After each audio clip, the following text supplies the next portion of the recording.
Villa Romani, the morning of. The villa woke up before anyone in it did. It was 6:15 when Layla opened her eyes. She lay there for a moment. The room had the quality of a day that had already decided what it was going to be. The light through the curtains was doing the particular thing it did in late Tuscan summer, golden before it was fully gold, the whole morning leaning toward something. She turned her head. Alex's side of the bed was empty. She had known it would be.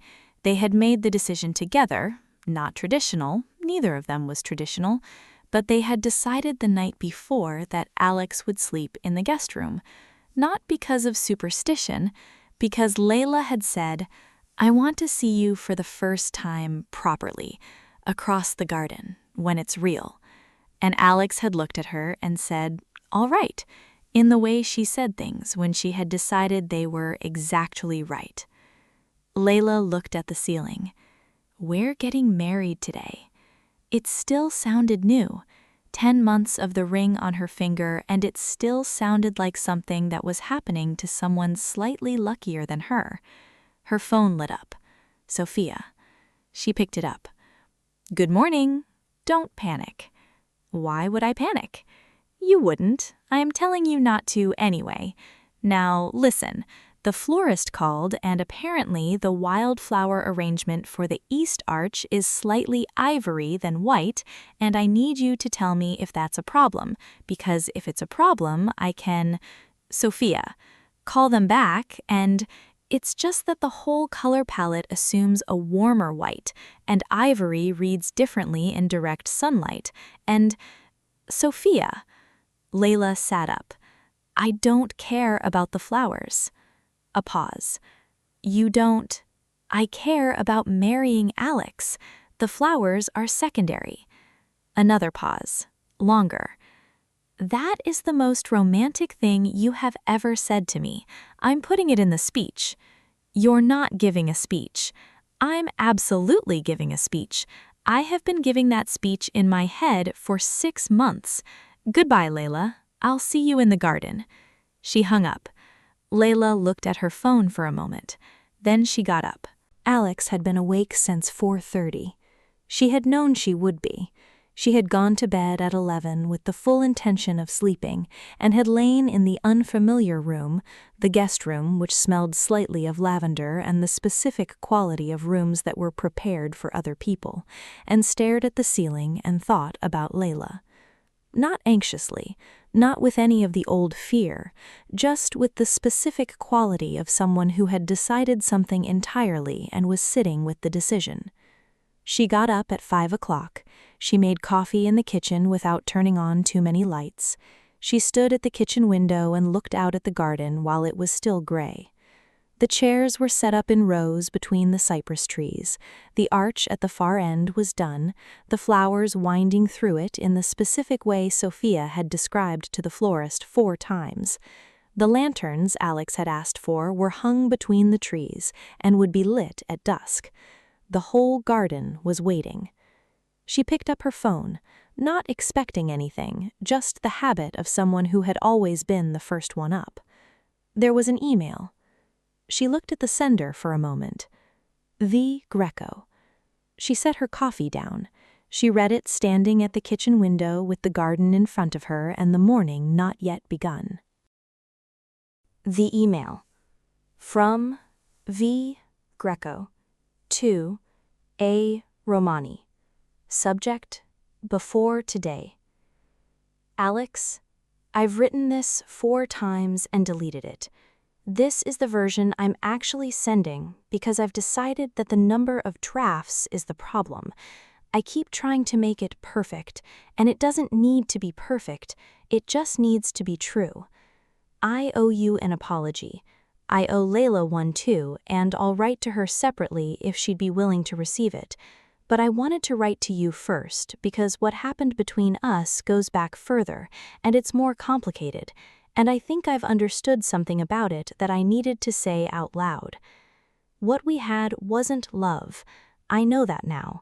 I think I knew it for a long time, but I didn't have the language for it, Or maybe I just didn't want the language for it, because naming it correctly would have meant losing something I'd built a significant part of my life around.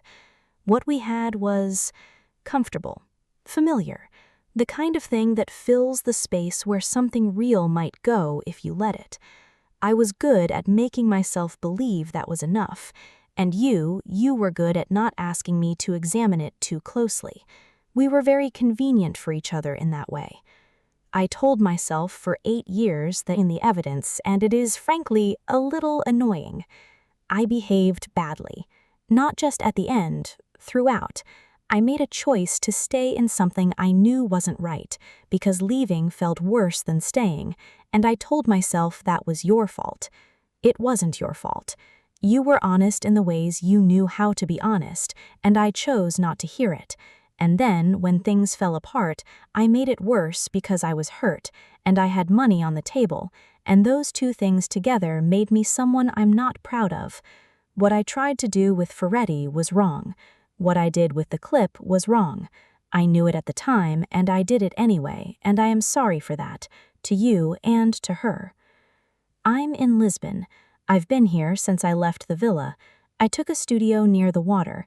I always said I'd go back to painting, and I'm finally doing it. Badly, with a lot of wine, which feels about right. I'm learning what it's like to be on my own without it feeling like something that's happening to me. It's harder than I expected and better than I expected in equal measure. I think I spent so long trying to hold on to something that was never really mine that I forgot to find out what actually is. I'm learning to love myself first, before I bring anyone else in. I should have done that a long time ago. I think we both should have, in different ways, for different reasons. You found your way there. I'm finding mine. I wanted to say this before today because I didn't want it sitting between us in any form. You deserve today to be clean. She deserves that too. More than me, she never did anything except love you well and stand in her own house and tell me to leave it, which she was entirely right to do. Congratulations, Alex. I mean that without anything complicated underneath it. I hope it's everything. Take care of yourself. V. Alex reading it. She read it twice. Standing at the kitchen window with her coffee going cold in her hand and the garden in front of her and the chairs set up in rows between the cypress trees. The second time through, she went slower, stopped at certain lines, let them sit. Comfortable, familiar, the kind of thing that fills the space where something real might go if you let it. She thought about 8 years, about how easy it had been. Not good, not right, not what she would have called it if she had been honest, but easy. The particular ease of something that required very little of you and gave you just enough to justify the cost. She had known. Not everything, not the full shape of it, but she had known, and she had let it continue because it was easier than looking at what she was actually doing. She was as much at blame for those 8 years as Valentina was. She had always known that. It was good to finally say it in a room, even a room that only had her in it. She thought about Layla in the studio, the first morning she had come downstairs and found her, the specific quality of being seen by someone who didn't ask for less. She put her phone down on the kitchen windowsill. She looked at the garden. Then she smiled. Not a small one, the real kind, the one that Layla had been pulling out of her for 18 months, the one she hadn't known she had before, the short, warm, unmanaged one. She picked the phone back up and read the last line again. Congratulations, Alex. I mean that without anything complicated underneath it. I hope it's everything. She believed her. She put the phone in her pocket. She would show Layla tonight, after. Not before, not during. Tonight, when the guests are gone and the lanterns are going out, and there's somewhere quiet. She would be all right, Valentina. Eventually. Alex believed that too. She picked up her coffee cup. She looked at the garden one more time. Then she went to get ready. Dana had arrived the night before and was currently sitting cross-legged on the bed eating a croissant and offering opinions. The hair up or down? Down. Always down. Down. She's going to lose her mind. That's the intention. Dana smiled. The real one. The one that meant she was genuinely happy and not performing it. The dress was hanging on the wardrobe door. Layla had designed it herself, of course she had, in the months after the engagement. Ivory silk, long and simple, with a specific quality of looking entirely unconstructed while having been constructed with extraordinary care. The kind of dress that looked like it had always existed. Your grandmother would have loved this. Layla looked at the dress. I know. She would have had opinions about it. She always had opinions. You got that from her. I got everything from her. Dana got off the bed and came to stand beside her, and they looked at the dress together. You ready? Layla looked at the dress, at the ring on her finger, at the window where the Tuscan morning was doing what it did. I've been ready. I was ready before I knew what I was ready for. Sophia had been in the guest room since 7. She was not supposed to be there until 8. She had arrived with the binder under one arm and the expression of someone who had too much energy and nowhere to put it. You look good. Alex was standing in front of the mirror in the shirt she was getting married in. Deep charcoal, perfectly fitted, the kind of thing she wore with the ease of someone who never needed clothes to make a statement. Thank you, Sophia. Are you nervous? No. Really? Really. I've been nervous about things my whole life. This is the one thing I am completely certain about. Sophia looked at her. That might be the most you have ever said about your feelings in one go, in all your years. Don't push it. I'm just saying, personal growth, it's remarkable. Alex looked at her in the mirror. Something moved across her face that was almost a smile. Thank you for all of it. The binder and the flowers and the 47 texts about cake, all of it. Sophia opened her mouth, then closed it, then opened it again. Don't, Alex said. I'm not going to cry, Sophia said. Sophia, I'm not. I'm completely... Her voice went slightly. I'm fine. Alex crossed the room and hugged her. Sophia held on for a long time. She's perfect for you. She's the only person I've ever met who was exactly the right amount of everything for you. I know. I knew it in the first week. I just needed a few months to stop pretending I didn't.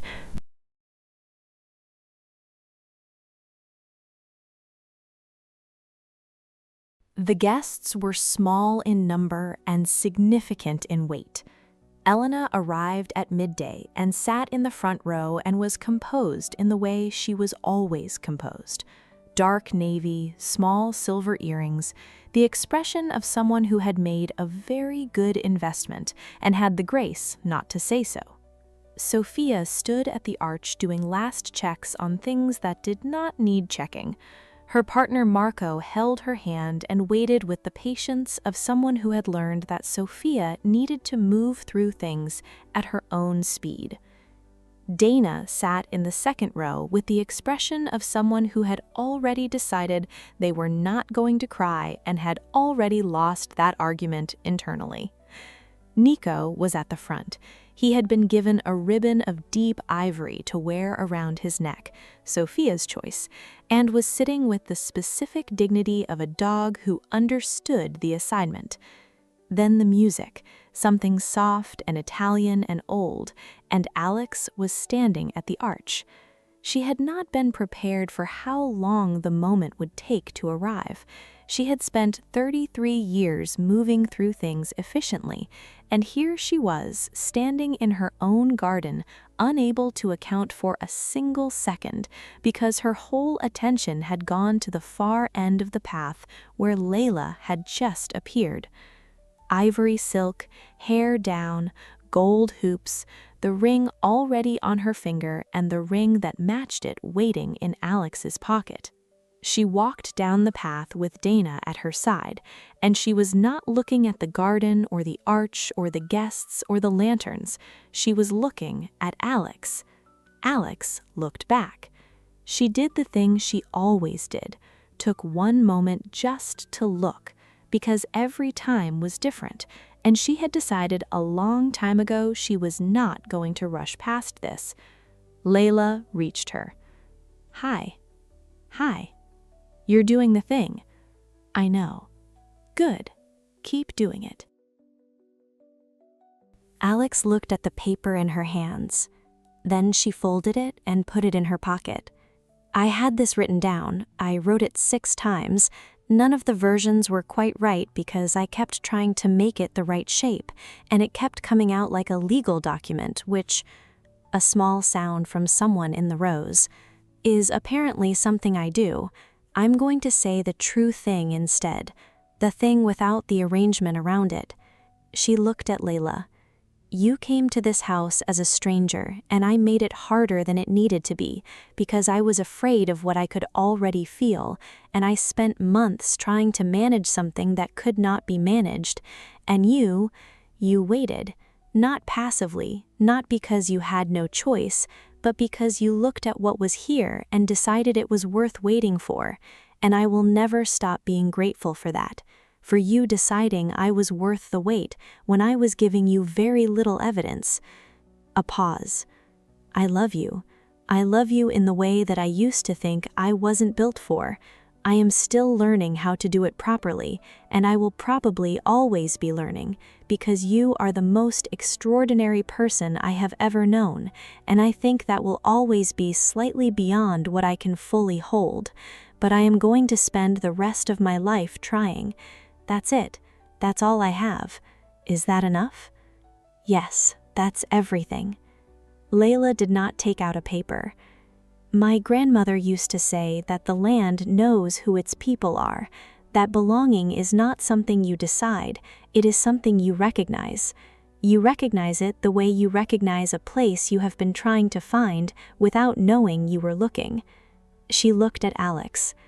"I recognized you in the first week. I didn't say so because you weren't ready, and I was patient because the thing I was recognizing was worth being patient for.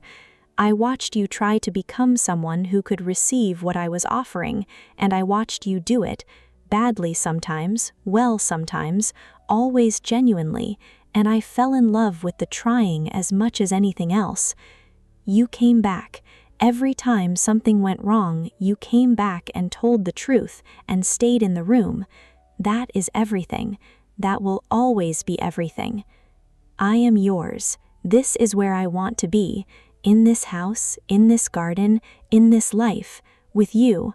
With Nico making questionable decisions about where to sit. With Sophia and her binder. With your mother calling at exactly the right moment always. With the north light in the studio, and the stone wall in the garden, and the olive groves that have been waiting for their people for 100 years. A breath. The land knows. I know. Come and find me for the rest of your life. The rings went on. Elena in the front row was looking at the garden with the expression of someone taking inventory of something she built. Sophia was crying and had given up denying it. Dana had her hand over her mouth and her eyes very bright. Nico had relocated from his ceremonial position to sit directly on Alex's feet, which was where he always sat, which was exactly correct. The officiant said the words. Alex kissed her. Layla kissed her back. The garden was full of the specific kind of quiet that happens after something true. The lanterns were lit at 6. Sophia had been right about the lanterns. The garden and lantern light was something specific and earned and exactly what it should be. They ate at long tables between the cypress trees. The food was everything Marta had spent 3 days preparing. The wine was from a vineyard Layla had noticed on a drive 6 months ago and mentioned once, and Alex had remembered. Sophia's speech contained one story about Alex at 22 that made Elena visibly wince and the rest of the table laugh for a long time. At some point, the tables were moved back and there was dancing. Alex danced with her mother. This had not been planned. Elena had appeared beside her and offered her hand with the expression of someone who had decided this was happening. They danced in the way they did most things, with competence and without much display. I'm proud of you." "You've said that. I'll say it again. She's exactly who I thought she was." "You were right about her. You were right about everything." "I know. You're welcome." Alex made the sound that was not quite a laugh. Alina did the same. "Your father would have loved this." "I know. I thought about that today." "So did I." They finished the dance. Alina kissed her cheek once, brief, warm, entirely deliberate, and went back to her seat. Layla came up beside Alex before her mother had even returned to her seat. She didn't say anything. She just took Alex's hand and stepped into the space Elena had left. They hadn't planned a dance. There was no song chosen, no moment marked out for it on Sophia's 17-page itinerary. Somehow, in all the months of planning, it had simply never come up. Alex looked down at her for a second, faintly surprised, and then her arm came around Layla's waist like it had always known where to go. They moved slowly, not particularly skilled, neither of them, and neither of them caring. The music was just there, somewhere behind them, and it didn't matter what it was. Layla rested her head against Alex's chest. Around them, the garden carried on, Sophia saying something to Marco that made him laugh, Dana refilling her glass, Elena watching from her seat with the specific stillness of someone who knew exactly what she was looking at. But none of it reached them, not really. They were standing in the middle of their own wedding, surrounded by every person who mattered to them, and for those few minutes, neither of them was anywhere except exactly here, in this small space, moving slowly to a song neither of them could have named. "We don't have a song," Layla said eventually, into Alex's chest. "We do now. We don't even know what this one's called." "Then it's ours by default. Nobody else can claim it if we don't know its name." Layla laughed quietly and felt it more than heard it, the warmth of Alex's chest under her cheek. They stayed like that until the song ended and didn't immediately let go even after it had. Later, Layla found Alex again at the edge of the garden, looking out at the olive groves beyond the wall. Layla came to stand beside her and slipped her hand into Alex's. Neither of them said anything for a while.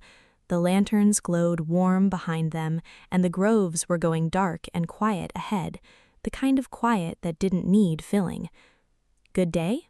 Layla asked. Alex looked at her. "The best one," she said, "and I don't say that lightly." "I know you don't." Alex squeezed her hand. They stood there a while longer, just the two of them, looking out at the dark groves with the reception glowing softly behind them, entirely content to let the evening be exactly what it was. The guests had gone. Sophia last, naturally, at midnight, still talking at the door with the binder under her arm, until Marco finally took her gently by the shoulders and pointed her toward the car. "I'll call tomorrow." "I know." "With ideas for the... We are not planning anything else for at least 6 months. That's not... Sophia. A reasonable... Sophia." She looked at them both, at the garden with the lanterns going out one by one, at the ring on Layla's finger and the ring on Alex's. "Okay, go. I'll call in 6 months." She got in the car. They stood in the doorway and watched the lights go. Then they were alone. The villa was quiet. Marta and Giorgio had tidied and gone home. Nico was asleep at the foot of the stairs. Alex and Layla stood in the entrance hall. They looked at each other. "We're married! We're married!" Alex took her phone from her pocket and held it out. "Read this before we go up. I want you to have seen it." Layla looked at her. Then she took the phone. She read it. Alex watched her face while she did, the specific attention of someone who has learned to read this particular person and can see every small shift. Layla finished. She looked at the phone for a moment, then she handed it back. "Is she all right?" And even now, even on her wedding night, even after everything, it was still the first question. Alex looked at her and thought about every time Layla had asked this about a person who had tried to burn her life down and kept asking anyway. She will be. I think she actually will be this time. Layla nodded, looked at the phone one more time. Good. I'm glad. I'll write to her when the time is right. I thought you might. I don't wish her badly. I never did. I know. That's one of approximately 10,000 things I love about you. Layla looked at her. The warm, low smile. Only 10,000? I'm still counting. She took her hand and led her upstairs, and Alex followed her, and Nico lifted his head from the bottom step and watched them go with the expression of a dog who had decided in week 1 and had been proven entirely correct. No rush. That was the quality of it. All evening had been warmth and noise and the specific energy of a day that had been full to the edges, and now there was just the two of them, and the room and the quiet. Layla sat on the edge of the bed. Alex sat beside her. They looked at their rings. I designed them. Did I tell you that? You told me you were involved. I designed them. The jeweler in Brera had the stone, but the band was mine. I wanted them to look like they belonged to people who had built something. They do. I know. Alex looked at her, at Layla sitting beside her in ivory silk on the night of their wedding. I love you. I know. I love you too. She turned to look at her. Tell me something you haven't told me yet. About what? Anything. Something true. Something you've been carrying. Alex looked at the ring. The night you ate dinner alone, the first night, I came to the kitchen at 10 o'clock. The light was still on. I stood outside the door for 4 minutes and didn't come in, and I have thought about those 4 minutes every single day since. Nothing would have been different, Layla said. Nothing? We would have got here anyway, maybe differently, but here. The land knew. The land knew, Alex said. Layla stood up. She reached back and held out her hand. Come with me. She led her to the bathroom. The bath was already drawn. She had asked Marta to leave it before she left. The water kept warm, the room lit with candles set on every surface, rose petals that Sophia had insisted on and Layla had quietly allowed because some things were worth letting Sophia have. Alex looked at the room, then at Layla. You planned this. I plan most things. You planned our wedding night bath? I planned our wedding night bath. The corner of Alex's mouth moved, the real smile. I love you, she said, lighter than before, the version that had nothing weighty under it. I love you too, so much. Layla reached for the zip at the back of her own dress. Help me with this. Alex stepped behind her and drew the zip down slowly, her fingers light against her spine. The ivory silk slid from Layla's shoulders, and she stepped out of it and set it carefully on the chair in the corner, not because the dress required it, but because it was hers and she had made it, and it deserved to be set down properly. She turned. Alex was looking at her in the candlelight with the expression she always wore, the deliberate taking of a moment just to look, and Layla let her. Layla stepped forward and worked the buttons of Alex's shirt one at a time, unhurried. She pushed it off her shoulders. The rest followed with the same patience until both of them were standing in the candlelit bathroom with the bath steaming gently. Layla stepped into the bath first and turned and held out her hand. Alex took it and stepped in. The water was exactly right, warm and deep. Alex settled in front of her, back against her chest, and Layla's arms came around her immediately, and they lay there in the warm water in the candlelight and said nothing for a long time. This was new, not the closeness, that had been theirs for months, but this specific configuration, Alex in front, Layla holding. Alex, who managed everything and held everything, and had spent her whole adult life being the person who ran things, lying back against Layla in a bath full of rose petals and allowing herself to be held. How does this feel? Like something I should have let happen a long time ago. Layla pressed her lips to the back of her neck, stayed there. You're allowed to need things. You're allowed to just be held. I know that now. You taught me that. Layla's hands moved, slowly working the tension from Alex's shoulders with her thumbs, the particular spots she knew by now. Alex's head dropped back against her and she made a sound that was entirely involuntary. Her hands moved lower, down her sides, her waist, the warm water moving around them as she shifted. Alex's breathing had already changed. She turned her around. Alex moved with her, turning in the water until they were facing each other, knees drawn up, close in the deep bath with the candles burning around them and the rose petals moving on the surface of the water. Layla looked at her. Alex looked back. "Hi," Layla said, the word she always used when she meant something completely. "Hi." Layla leaned in and kissed her. In the bath, in the warm water, slowly, without any urgency. Alex kissed her back, and her hands found Layla's waist underwater, and Layla's hands came up into her hair, and they kissed the way they always kissed when there was nowhere to be and no reason to rush. Then Layla pulled back slightly. She looked at Alex in the candlelight, with wet, silver hair, gray-green eyes dark and open. "Out of the bath," she said. "We just got it in." "I know. Out, anyway." The corner of Alex's mouth moved, the real smile. "Yes," she said. They dried each other off slowly. Warm towels, candlelight, the quiet of a house that had finally emptied out. Alex reached for Layla's hair with the towel, working the water out of it gently, focused on the task, not noticing. Then she noticed. She turned around and Layla's towel was on the floor at her feet, and Layla was standing there in the candlelight, looking at her with dark eyes and the slight curve of her mouth that said she had made a decision and was entirely comfortable with it. Alex took one step forward. Layla took one step back. Alex stopped. She looked at her. The understanding arrived immediately and did absolutely nothing to make standing still easier. Layla.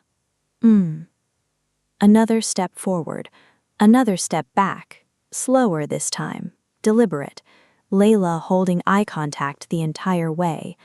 Alex tracked her the way she tracked things she wanted and couldn't yet reach. "Come here." "No." "Layla." "Not yet." She reached the bed. She turned, put both hands on the duvet, and climbed onto it slowly, not rushing any part of it. She turned and settled back against the pillows and looked at Alex standing at the edge of the bed. Alex stayed where she was. Her jaw was doing the thing, the specific controlled tension of someone fighting a decision they had already made. She put one knee on the bed. "Stay there," Layla said softly. Alex stopped. "Look at me." Alex looked at her. She was always looking at her. Right now, the quality of it was something Layla felt across the full length of the room. "This is your gift," Layla said softly. She held Alex's gaze and brought one hand up slowly. Alex stayed where she was. Layla's arms stayed around her. After a long time, Alex lifted her head and looked at her. Layla looked back. The warm, satisfied expression of someone who had gotten exactly what they came for and knew it. Alex reached out and tucked a strand of hair from her face. Layla caught her hand and pressed her lips to the inside of her wrist. They stayed like that while the candles burned low around them. Then Alex blew the last one out. The room went dark. "We're married," Layla said. "We're married," Alex said. Layla smiled in the dark. Neither of them moved. Layla woke first. This had become her thing. Layla, who could sleep through Nico's garden patrol and Sophia's 8 a.m. calls and the particular morning sounds of a Tuscan villa in full operation, woke before Alex consistently, and lay in the early light and had the mornings to herself before the day began. She lay in the first morning of being married and looked at the ceiling. The ring on her hand caught the light. She turned her head. Alex was asleep beside her, silver hair against the pillow, gray-green eyes closed, the face she made when she was completely unguarded and had no idea anyone was watching. Layla watched her for a while. Then her phone buzzed. She looked at it. Sophia, "Good morning. I've been thinking about Paris." She put the phone face down. She looked at Alex. She looked at the ring. She stayed where she was. Alex stirred. Her eyes opened. She looked at the ceiling for a moment, and then she turned her head and found Layla looking at her. They looked at each other in the morning light. "Good morning." "Good morning. We're married." "We're married." Alex's voice was the morning version, lower, unhurried. "How does it feel?" "Like I've been coming home to you for years already, and I get to keep doing it." Layla looked at her for a long moment. Then she moved into her arms, and Alex held her, and they lay there in the first morning with the villa waking up around them and Nico's patrol audible below, and somewhere in her bag, Sophia's next text was already composing itself. But right now, this room, this light, this woman, she felt like she was at home.